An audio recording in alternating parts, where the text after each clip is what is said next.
Mesdames et messieurs, bienvenue dans ce journal de province. Je le disais en titre, insécurité dans l'Est de la République démocratique du Congo. Les USA ont fait une déclaration à l'intention des États de la région de Grand Lac au sujet du respect de la souveraineté de chacun. Ils ont dit en outre, il est essentiel que tous les États respectent la souveraineté et l'intégrité territoriale de chacun et que tous les acteurs soient tenus responsables de violations de droits de la personne commises dans le cadre du conflit qui sévit dans l'Est de la RDC. Nous appelons le gouvernement de la RDC à continuer à soutenir des mesures destinées à favoriser la confiance, notamment en cessant de coopérer avec les forces démocratiques de libération du Rwanda, un groupe armé qualifié de force négative par les organisations régionaux et le groupement de la RDC et qui expose la population civile à des risques.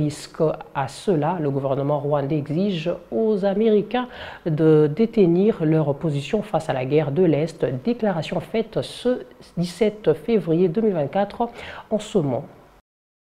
De voix continuent de s'élever à travers le pays pour condamner l'agression rwandaise dans la partie est de la RDC. En Mbujimaï, par exemple, l'église Zoé Tabernacle du pasteur Léonard est montée au créneau ce dimanche, tous vêtus en noir. Les croyants de cette église ont exprimé leur solidarité aux compatriotes victimes d'une guerre injuste et ont appelé la communauté internationale à arrêter de soutenir les agressions de la République démocratique du Congo. Suivez un extrait de l'adresse du pasteur Léonard Kayumbu, choisi par Franck Bambi.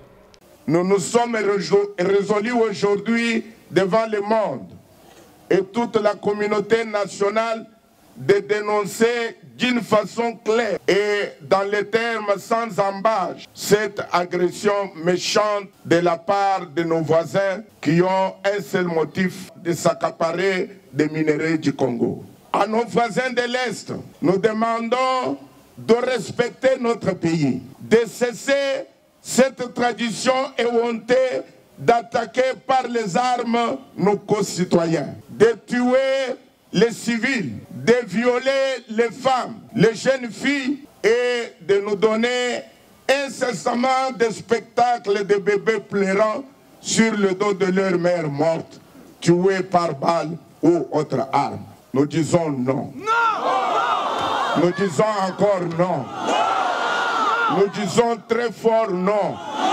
Que les agresseurs rentrent au Rwanda et en Ouganda et qu'ils laissent les minerais du Congo entre les mains de ces enfants placés sur cette terre par le Dieu créateur qui a donné à chaque homme ou femme de la planète une portion de la terre pour y vivre et l'appeler son pays ou sa nation.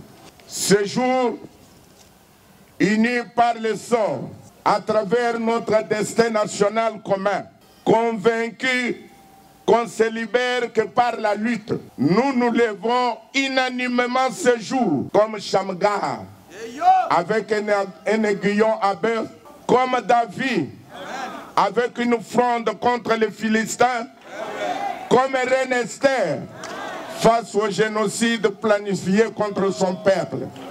Nous disons non, non, non, arrêtez, c'est assez.